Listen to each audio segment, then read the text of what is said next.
특집 1탄 혼자 봐도 혼자 같지 않은 공포영화 19. 자, 10일이 공개해주세요.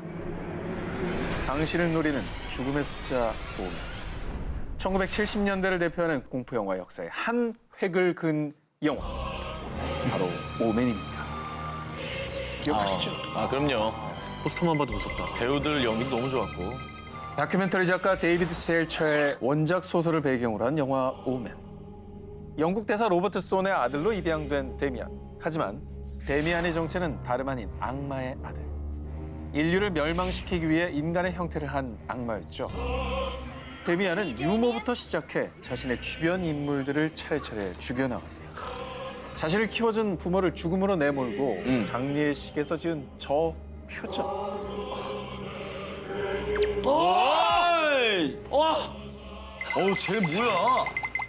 쟤 연기파 배우 됐죠? 저 어떻게 저런 표정을 지을 수가 있지?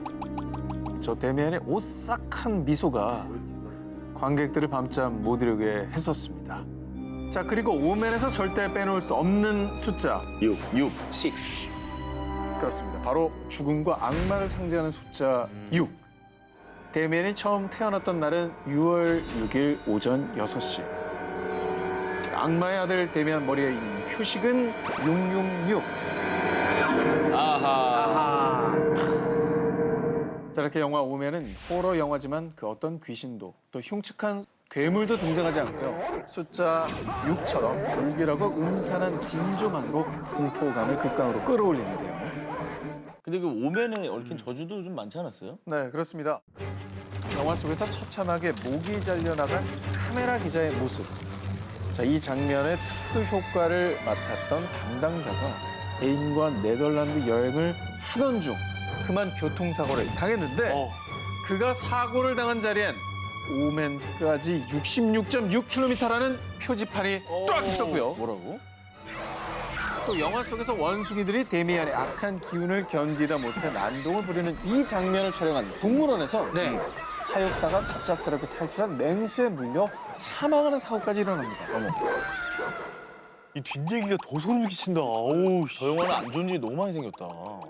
자, 오맨의 저주 그리고 숫자 6. 그냥 우연의 일치였을까요? 아니면 정말로 데미안의 저주였을까요? 남양 특집 1탄 혼자 봐도 혼자 같지 않은 공포영화 19 10입니다. 피의 저주가 서린 금요일. 전 세계 공포영화 중에 사람을 제일 많이 죽인 주인공이 누굴까요? 제이슨. 전기톱. 걔 많이 죽였어. 텍사스 전기톱을 언급을 안 했구나, 오늘. 그렇죠. 그거 진짜 무섭잖아요. 하지만 오늘의 정답은 영화 13일의 금요일의 살인마 제이슨 부히스입니다. 대체 얼마나 죽였냐? 무려 158명.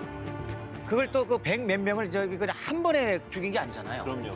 다 다른 방법으로. 다른 죽여요. 방법으로 다. 아, 끔찍하네요. 네. 13일의 금요일 그 악몽의 시작을 들려드리면요. 1958년 크리스탈 호수의 캠핑장에서 물에 빠진 제이슨. 하지만 교관들의 부주의로 결국 죽고 마는데요. 그리고 22년 뒤 1980년 6월 13일 금요일 폐장됐던 캠핑장이 재개장을 하면서 직원들이 하나둘 이유모를 살인을 당하는데요. 과연 피를 부리는 살인마는 누굴까요? 아, 근데 저도 정말 어릴 때 봐가지고. 그치. 저게 아마 제이슨이 그 복수하는 내용일걸요? 제이슨이 범인이 아니에요. 아닌가요? 13일의 금요일은 특별히 스포를 하겠습니다. Don't let her live. I won't chase her. 모정이 부른 피해 복수. 엄마의 다중인격이 드러나는 모습이 소름 끼쳤던 이 장면. 그렇습니다. 살인마는 바로 제이슨의 엄마, 파멜라 부히스였습니다. 전 세계적으로 대박을 치면서 트레이드마크인 하키 마스크를 착용한 제이슨 부히스는 살인마 캐릭터 중에 톱 오브 톱으로 등극하면서 정말 이례적으로 2탄을 넘어서 무려 12편까지 제작이 됐습니다. 근데 이게 정말 재밌는 게 제이슨 부히스가 마스크를 쓰니까 좋은 점이 주인공 배우가 바뀌어도 괜찮아요. 괜찮네. 바뀌어도 뭐 마스크 쓰면 잘 몰라요. 그래서 이 2009년까지 리메이크가 됐는데 39년간 제이슨 역할을 한 배우가 총 12명이나 됩니다. 한 명이 여러 번 혹은 더 한 편에 두 명씩 출연하는 경우도 있었다고 해요. 그러니까 뭐 오늘 내가 피곤하니까 야 오늘 네가 해. 키도 비슷한데 네가 해라. 예, 예. 일단 챙겨줄게. 뭐 그래도 되는 거죠. 돌아가면서 해도 되겠네요. 진짜. 개봉한 지 40여 년이 지났지만 아직도 13일의 금요일이면 여전히 부활하는 제이슨. 이번 주 금요일 밤 다시 제이슨을 소환해보면 어떨까? 남양 특집 1탄 혼자 봐도 혼자 같지 않은 공포영화 19 9위 공개합니다. 자, 이번에 소개할 영화 먼저 영상으로 만나보겠습니다. 파라노멀 액티비티의 시사회를 관람한 관객의 반응입니다. 이건 심리적인 공포 체험이에요. 잠잠한 바다에 갑작스레 찾아오는 파도와 같은 공포예요. 라는 후기가 줄을 이었습니다. 그런데 그 입소문보다 먼저 이 영화를 알아본 이가 있었으니 바로 흥행의 귀재 스티븐 스필버그 감독이었습니다. 이 영화를 집에서 관람하던 중에 이상한 기운을 뭐랄까 감지했어요. 실제로 스티븐 스필버그 감독은 영화를 보다가 기이한 일을 겪었는데요. 감독에게 받은 파라노멀 액티비티 DVD를 집 침실에서 보던 중 방문이 잠겼습니다. 아무리 해도 열리지 않자 급기야 열쇠 수리공을 부르는 일까지 있었습니다. 영화 속의 실제 초자연적인 현상을 직접 겪게 되자 이 영화 대박감이다 라고 생각을 했고 단숨에 판권 구매를 결정한 거였다고 합니다. 자, 그리고 스필버그의 예상은 딱 들어맞았습니다. 단돈 15,000달러, 약 1,600만 원의 초저예산 제작비를 들여 무려 2억 달러. 와, 2,200억 원에 가까운 수익을 냈죠. 스필버그 감독, 아니 전 세계를 사로잡은 다큐멘터리 형식의 파라노멀 액티비티. 자, 연인 미카와 케이티는 동거 중인 커플인데요. 매일 밤마다 집에서 정체불명의 소리가 들려오고 침실 문이 저절로 닫히는 등 기이한 현상들을 겪습니다. 결국 그 둘은 이 심령 현상을 파헤치기 위해서 집의 곳곳에 비디오 카메라를 설치하는데요. 시간이 갈수록 강도가 심해지는 현상들. 그 중에서도 다시 봐도 섬뜩한 이 장면. 케이티가 정체불명의 존재에게 끌려가는 장면입니다. 저거. 오 마이 갓. 오! 하지만 결국 미카는 시신으로 발견됐고 케이티는 행방불명되었다라는 자막으로 끝이 납니다. 오우, 미카는 누구에게 죽임을 당한 걸까요? 그리고 케이티는 어디로 간 걸까요? 너무 무서워서 못 보시겠다고요? 그러면 이 한마디만 하겠습니다. 이 스펙타클한 다큐멘터리 파라노멀 액티비티는요, 모두 페이크. 페이크 다큐멘터리입니다. 아 그래요? 이 실화가 아니에요? 그거 알려주면 재미없는데. 자, 과연 그럴까요? 하지만 영화의 공포감만큼은 real fact. 절대 집에 혼자 있기 어려울 겁니다. 페이크라 할지라도 말이죠. 남양 특집 1탄 혼자 봐도 혼자 같지 않은 공포영화 19 8위 공개해주세요. 이미 의문의 미끼는 던져졌다. 블레어 위치. 1999년 개봉과 동시에 세상을 발칵 뒤집어 놓은 영화가 있습니다. 블레어 위치인데요. 이 영화가 초 대박을 친 이유. 블레어 위치는요, 허구의 사건을 진짜 다큐멘터리인 것처럼 찍는 페이크 다큐멘터리, 장르의 조상 오브 조상인데요. 영화계의 새로운 장르의 가능성을 뚜렷하게 각인시켰다는 점에서 기념비적인 영화라고 할 수 있습니다. 너무 신기했어요. 뭔가 이제 나올 때가 됐는데 아무것도 안 나오고 계속 막 뛰어다니기만 하고 근데 무섭긴 무섭고. 이 영화는 1994년 버스ker빌 숲에서 발생한 어린이 대량 학살의 원인으로 불리는 전설 블레어 마녀의 진실을 밝히기 위해 떠난 3명의 주인공이 등장합니다.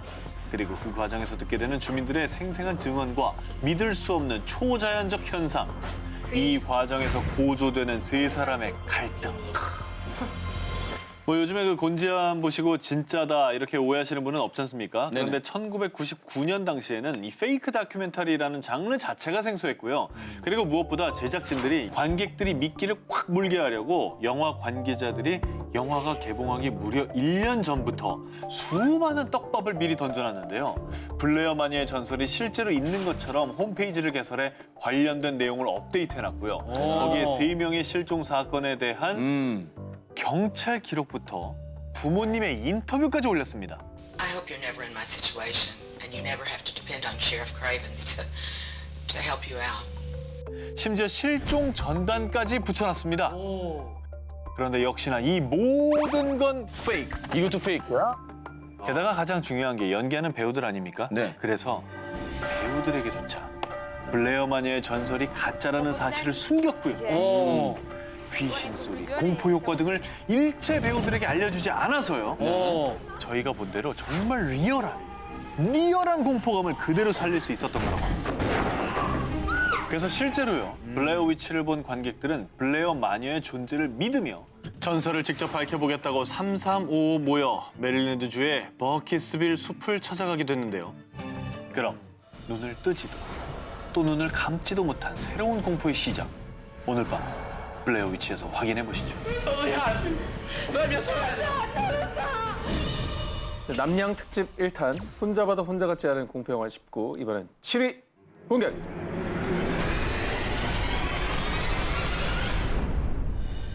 캄보디아 캄포트 지역. 한낮에도 앞을 볼 수 없는 안개로 뒤덮인 거긴 귀신이 덮치는 저택이에요. 한 번 들어가면 쉽게 나올 수 없을걸요? 안 가는 게 좋아요. 이렇게 북고산에 있는 한 대저택인 이곳은 바로 영화 R포인트의 촬영지입니다.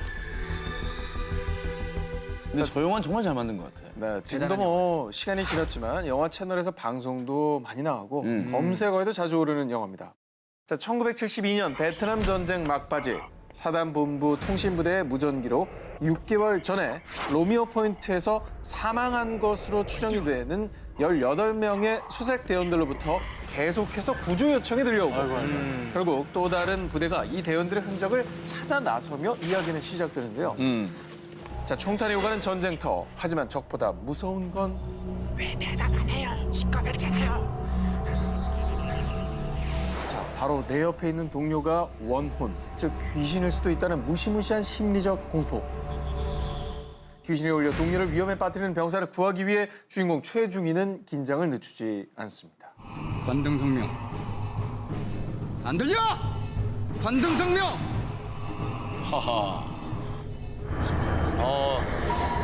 저때 긴장감. 야, 이 몰입되는 이 긴장감, 이 스피디한 거. 야, 잘 순간 만들었네요. 케이브 만원서 몇 개야? 몇 개야? 관등성명 돼! 아, 그들이 오고 있어요. 그들이 오고 있어요. 동네 바보구나. 내가 오해가 있었는데. 자, 아무튼 이 영화가 더욱더 공포스러운 이유. 바로 원혼들의 피로 가득한 R포인트 실제 촬영지에 또 스토리가 있기 때문입니다. 자, 영화의 배경은 베트남이었지만 실제 촬영지는 말씀하신 대로 캄보디아 보코 팔레스 카지노 호텔로 20세기 초 프랑스군의 휴양지였다고 합니다.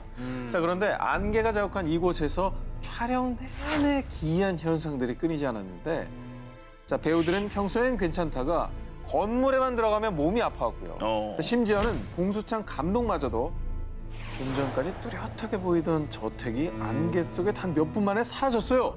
귀신 들린 집이 분명해요라고 밝혔다고 합니다. 정말 뭐 미스터리 그 자체인 공간이었죠. 자, 그런데 말입니다. 1970년대엔 캄포트 주민들이 캄보디아 내전에 지고 있던 사람들에게 이유 없는 고문과 함께 총살을 당한 정말 끔찍한 역사와 한이 서린 곳이라고 합니다. 그래서 실제로 영화 촬영 소식을 들은 현지인들은 귀신의 저주를 우려하면서 촬영팀을 하지 말라고 말렸고요. 결국 촬영팀은 고사를 지낸 뒤에야 영화 촬영에 들어갔다고 합니다. 그런데도 저기서 찍은 거 보면 감독이 저 장소가 어지간히 마음에 들었나 보네요. 그렇죠. 손에 피를 묻힌 자는 돌아갈 수 없다. 그럼 적보다 더 무서운 극강 공포. 과연 그 끝은? 관등성명대라